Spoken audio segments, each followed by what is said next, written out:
Hello, everybody. How are you? I would like to start by saying that you are not broken because you resist change.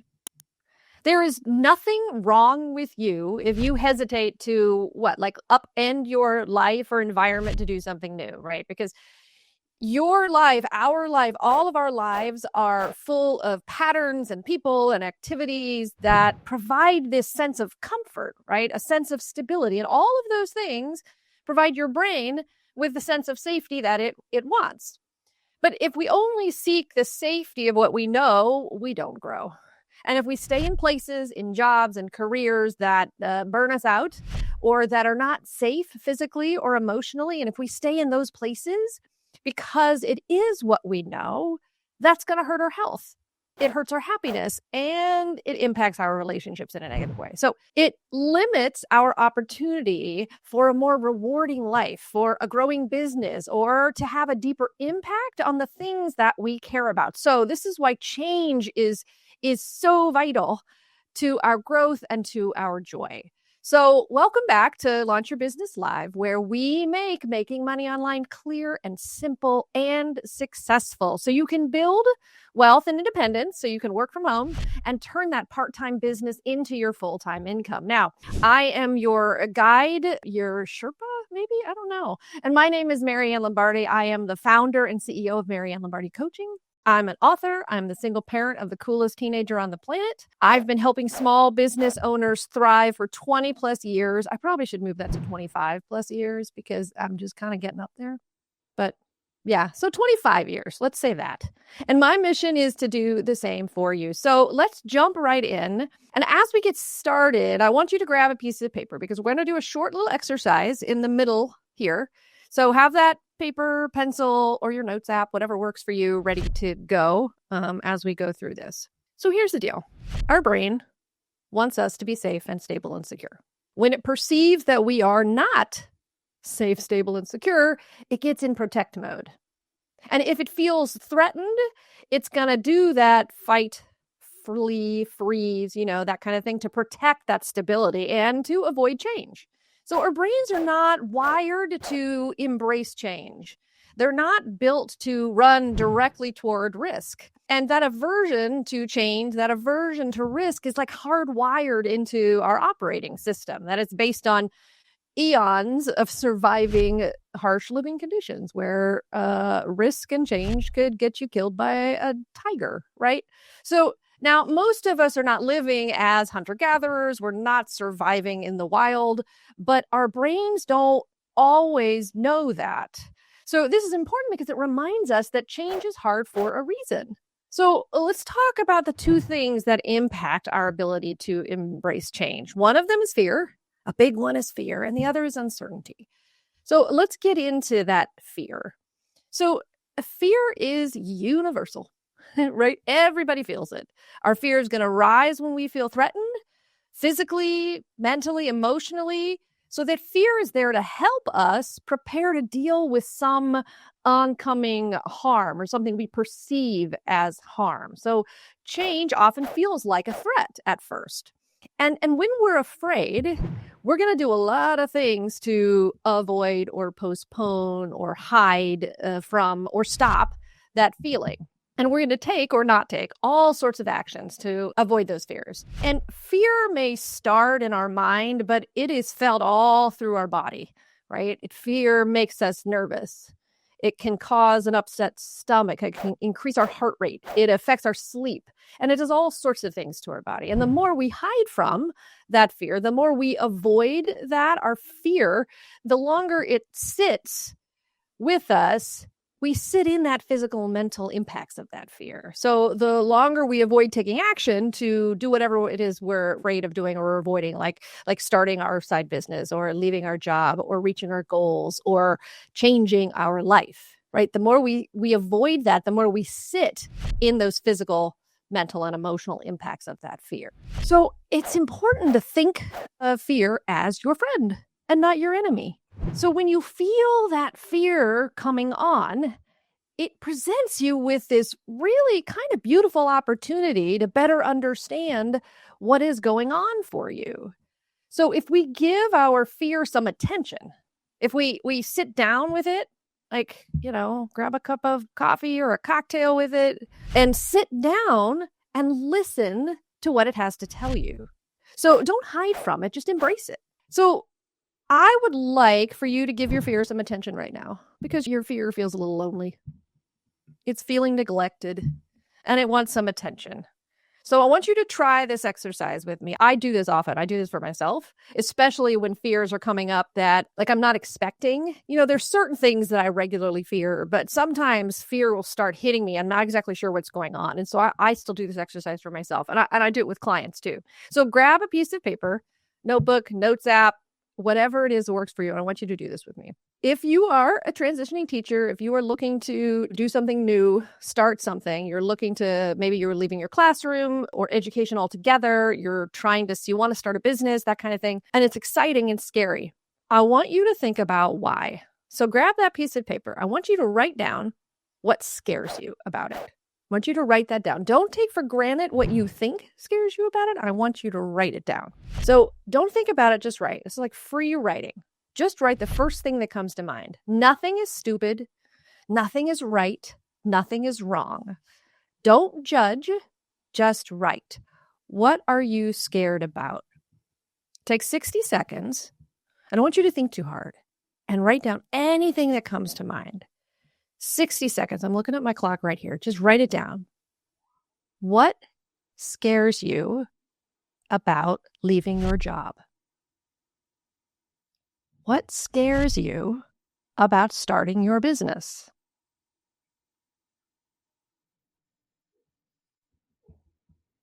Anything that comes to mind.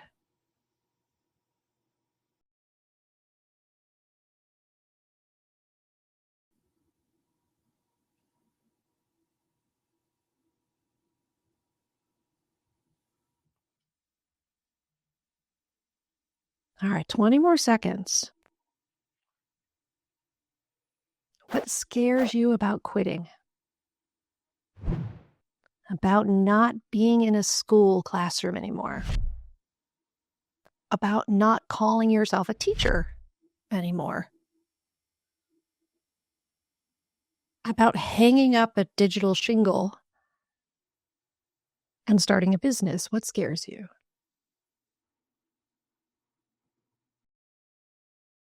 Now, I want you to look at what you wrote. Now, if anybody is out there and want to tell me what you wrote, that would be really awesome. Can anyone put in the comments what you wrote? If you're comfortable sharing, please leave it in the comments. I did this with a client the other day, and there's a couple things that came up with them. One of them was no money. So when I asked them, like, what are you scared of if you leave your job? They're a teacher and they're wanting to start a business. And so they're still employed right now. And so they're starting a business, but they're looking to quit that business at the end of the year. So they have a little bridge time to work on their business as they also look for another job, right? So that's where they are right now. And when we did this the other day, they said the things that came up for them were no money, loss of friends, no meaning. Who am I without teacher, without being a teacher? Yep. Whitney, my main source of income will be gone, right? No money. What if I fail? Was the other thing that came up for her. The other one I thought that was interesting, and so did she, was that my husband will be mad at me. That was one of the things that came up for her. And the other one was I won't have stuff to do during the day. And then another one, my favorite one that she wrote was, what will I complain about? And we laughed about that one. Doing it alone, Cheryl says, leaving what I'm great at. What do I do next? Was another one that came up for her, right? All of these things are totally honest fears that you have. Now, once you know your fear, not having benefits, right? Leaving my job without having benefits, or that sense of security as a single mom, failing to keep a steady and stable income, right? So the money piece is a big piece of the leaving the job thing, right? And once you know your fear and you get it out of your brain and out of your body, a couple of things start happening, right? One, it starts to alleviate the pressure. Now, it doesn't solve the problem yet, but it starts to alleviate the pressure. Because it's like that iconic teapot sort of metaphor. The more a fear stay inside, the more the pressure grows and it grows. And if we don't do something about it, we're going to scream, right? Like if we don't take the pressure off, like everything is going to boil over. So writing it down starts to take the pressure off of our brain and our body, and it gets it on paper. And by getting it on paper, it becomes more manageable. Because a big part of our fear is anticipatory, right? We anticipate what is going to happen. We anticipate the conversations that we are going to have. We anticipate the not having any money and never being able to see a doctor because we don't have benefits and all of that kind of stuff. We anticipate that discomfort. We anticipate the actions that we're going to have to take. And in the moment, maybe we don't know what those actions are. We don't know how to solve those problems. And even if we do know what to do, there's a lot of things to do. And if we don't know what to do first, then that stresses us out. And then if we're burnt out and overstressed, all of this stuff gets harder, right? And we just want to scream because it's also overwhelming. So we have to get it out of our body, out of our mind, and onto paper because it's much more manageable if we do that. Because when we look at our fears on paper in front of us, it's easier to address them. And that lessens the overwhelm because we can look at the things that we can take action on. And we can have an honest conversation with ourselves about the stuff that's on that list because some of your fears will be pretty understandable. Money, benefits, loss of identity, these kind of things those are kind of understandable fears, right? Like we got to address those. But some of your fears might be kind of weird. Some might be a little goofy. Some may seem like a little less severe after you write them down. Like when they're in your mind and in your body, they may like feel huge. But after you write them down, you're kind of like, okay, well, maybe that's not as bad, right? Maybe that's not as bad. Like I can weed through that and just focus on the money, benefits, loss of identity, those kind of things. I can just focus on the big ones, right? Because those are serious concerns. So you circle those fears. So circle those fears. I love this. Nothing scares me about leaving TJ. Yeah. Okay. I wonder if there's other things that scare you, though, about that. But maybe not. And that's a great place to be. For those of us who have those fears about stable income, as Annie says, failing to keep things afloat financially for my family, you circle the fears that are the serious concerns and you can address them directly, right? And ask yourself these questions. If that fear comes true, what is the consequence to me and my family, right? If I can't support my family, what is the consequence to that? If that fear comes true, what actions will I take? How will those actions alleviate my fear, right? So what are the actions I can take to alleviate my fear? And then you can follow up with these questions. If that fear does not come true, how will that impact me and my family, right? If my fear that I won't be able to keep my family afloat and that I won't have benefits does not come true, what's the impact?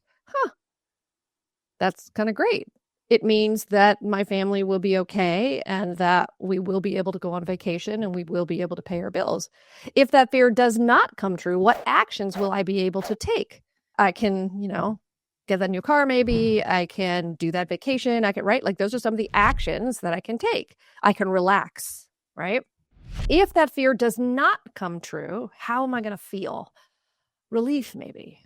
Because most often we have a negativity bias, right? We're always thinking about the worst case scenario. And this isn't always bad, right? Because it can help us regulate our option, weighs the pros and cons, but often we forget to follow that up with what if the best thing that could happen, right? What's the best thing that could happen? We need to look at both of the potential negative outcomes and the positive outcomes when we are addressing those fears, right? Because it's possible that you will be able to support yourself and your family, that you will be able to replace that income that you lost, that you will be able to be something different than a teacher, right? Have a new identity that is attached to something else. And maybe that will be beautiful. Maybe that will be wonderful, right? And one of the things that comes up when you write down your fears is uncertainty, right? Like you just don't know what to expect, what to do, how to do it. And that is super scary. And it can feel debilitating and keep you stuck, especially if you are in that burnout cycle. Everything is harder. But remember, there will always be a bit of uncertainty in our lives. There's no way to get around that. Some of us have a higher tolerance for it, and some of us have a lower tolerance. Neither one is better or worse. They're just true. So managing the uncertainty requires you to take a look at your relationship with control. Now, my relationship with control is getting less dysfunctional the older I get. I've worked really hard to identify, to learn what is and is not in my control, because I got some control issues. And the truth is that we have less control than we think, but we have more control than we use, because we do have the power to direct and shape the change in our lives. We're not powerless. The key is managing your uncertainty. The key to managing that uncertainty is to identify what you can control and what you can't, and then letting go of the things you can't control, because we waste an enormous amount of time, an enormous amount of emotional energy beating our head against the wall, trying to control people, trying to control things and actions that are just not in our control to impact. So, and that time costs us dearly. That energy depletion costs us dearly. So when my control issues rear their temperamental head, I say to myself this statement. I wrote this statement like years ago, and I still use it all the time. When I feel that overwhelming sense of trying to hold on to something too tight and control, I say, do what you can, let go of the rest. You are not in control, and you are powerless nonetheless. Do what you can, let go of the rest. You are not in control, and you are powerless nonetheless. I say that to myself over and over and over again. So today we talked about resisting change is totally normal, and you are not broken if you resist it. It's just completely normal. We all feel that way. We have talked about how making friends with your fear, getting to know those fears, will help you alleviate the pressure. It will help make dealing with them more manageable and help you take action. We've also talked about how identifying what you can and cannot control will help you navigate that uncertainty, and that Maryann has control issues and she's always working on them. We've also talked about that. So I want to make sure that you breathe, that you treat yourself as the beautiful work in progress that you are, and that you embrace the change the best way that you can, because amazing things are on the other side of that change. So thank you for spending a little time with me today. Thank you for doing the little exercise, and I'll see you next week. All right. Bye.